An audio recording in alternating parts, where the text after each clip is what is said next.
عشاء کے بعد،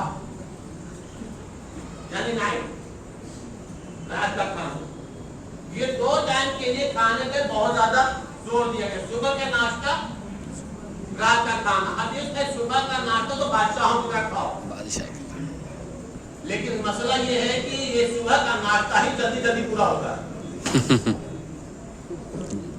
بادشاہ سلامت اطمینان میں کھاتے تھے، اور یہاں پہ اتنی جلدی بس وہی چیز جلدی جلدی ہوتا ہے. اور کرے گا جلدی جلدی 2-3 باتوں پاس کر دیں.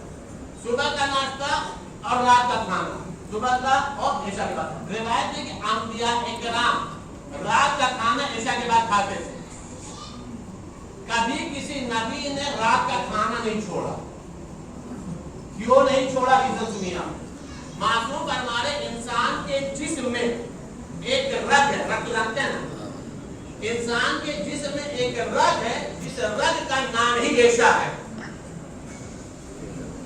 انسان کے جسم میں ایک رگ ہے، اس رگ کا نام ہی عشاء ہے. اس کو خوراک ہی ملتی ہے رات کے کھانے سے. اگر انسان رات کا کھانا نہیں کھاتا تو وہ رگ انسان کے حق میں بددعا دیتی ہے، میرے معبود جیسے اس نے مجھے بھوکا رکھا تو بھی اسے بھوکا رکھ. اس کا مطلب سمجھ میں آیا؟ اپوزٹ کیا ہوا؟ اپوزٹ کیا ہوا؟ اگر بددعا دے رہی ہے تو پھر دعا بھی تو ملے گی نا. میرے معبود جیسے اس نے میرا شکم سیر کیا ہے ویسے اس کے رزق میں برکت بھی عطا فرما. یہ بھی تو ہو سکتا ہے پہلا مسئلہ. دوسرا مسئلہ شنبہ اور یکشنبہ،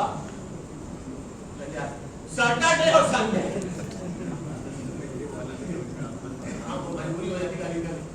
سیٹرڈے اور سنڈے غور کرے گا، عجیب حدیث ہے یہ. سیٹرڈے اور سنڈے اگر کنٹینیو کوئی 2 روز رات کا کھانا نہ کھائے تو اس کے جسم میں اتنی کمزوری ہوتی ہے کہ جتنی کمزوری 40 روز کی بیماری سے ہوتی ہے. بات سمجھ میں آ رہی کہ نہیں؟ کھلا رہا ہے، روک نہیں رہا ہے.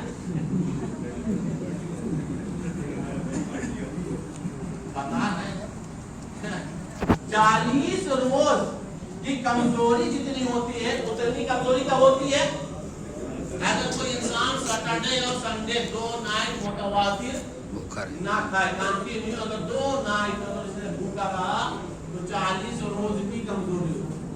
اب ایک بات بولیں گے اس کو صرف اور صرف بالغی ایسا سمجھ سکتے، باقی بعد میں سمجھتے رہ گیا. ایک روایت میں یہ ہے کہ رات کا کھانا قطعاً نہ چھوڑنا. ستویں امام کی حدیث ہے رات کا کھانا ذات امام فرما رہے قطعاً نہ چھوڑنا، کبھی بھی نہ چھوڑنا، چاہے ایک سوکھی روٹی کا ٹکڑا ہی کیوں نہ کھا کر کے پانی پینا پڑے. پوچھا گیا مولا کیوں؟ اس لیے کہ اس میں اللہ رات کے کھانے میں اخلاص